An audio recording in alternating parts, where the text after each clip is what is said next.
Welcome to Medicap's VDS Express, and today's class will be seeing a very interesting clinical question which was asked in the year 2024. So the question was, a patient comes with a lesion on oral mucosa and there is denudation on the epithelium near the lesion on slight touch. So what exactly it is? Yes, you are right. That is Nikolsky sign. On histopathological examination, it shows fishnet appearance. Now it is very simple because they have given this specific appearance. Now they're asking about the diagnosis, and you can see this image with split hair. Now the options given were pemphigus vulgaris, lichenoid, LP, erythroleucoplakia. Hello everyone. So are you a NEET MDS aspirant and you are struggling to find all previous year authentic question?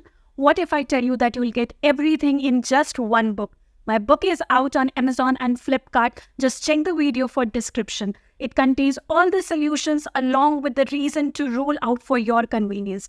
Get your hands on it today itself and take a significant step towards your success. Yes, you are correct. The diagnosis is pemphigus vulgaris. It is very simple. First of all, Nikolsky sign, which they have mentioned in the question. Nikolsky sign, like whenever you are applying lateral pressure, we have even video on this topic. You can just check out the video on our channel. You will find the Nikolsky sign. So whenever you apply lateral pressure on the, you can say, lesion, the new lesion will appear adjacent to it, and that is your Nikolsky sign. Now split will be there. Here you can see. Now abnormality, they have written, that is your inflammatory cells. This is your epithelium. This is your connective tissue. These diagrams you would have drawn in your UG third year in oral pathology, right? So split is there.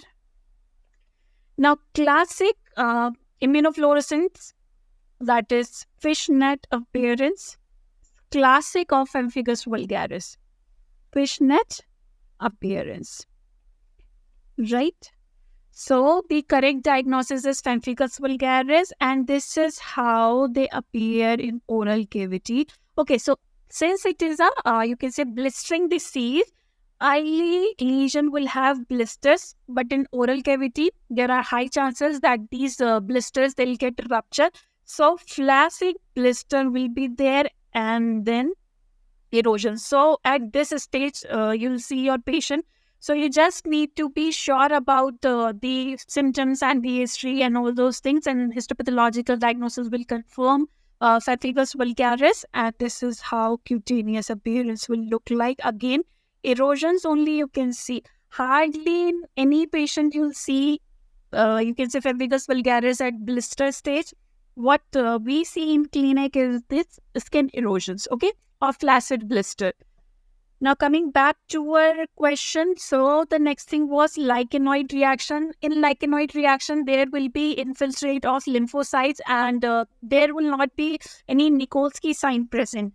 Lichen planus, Wickham stripe is the classic features, which is not seen here, and Nikolsky sign is not positive. Again, in erythroleucoplakia or speculeucoplakia, Nikolsky sign is not present, and it does not show any fishnet appearance on histopathology. So the correct answer is pemphigus vulgaris.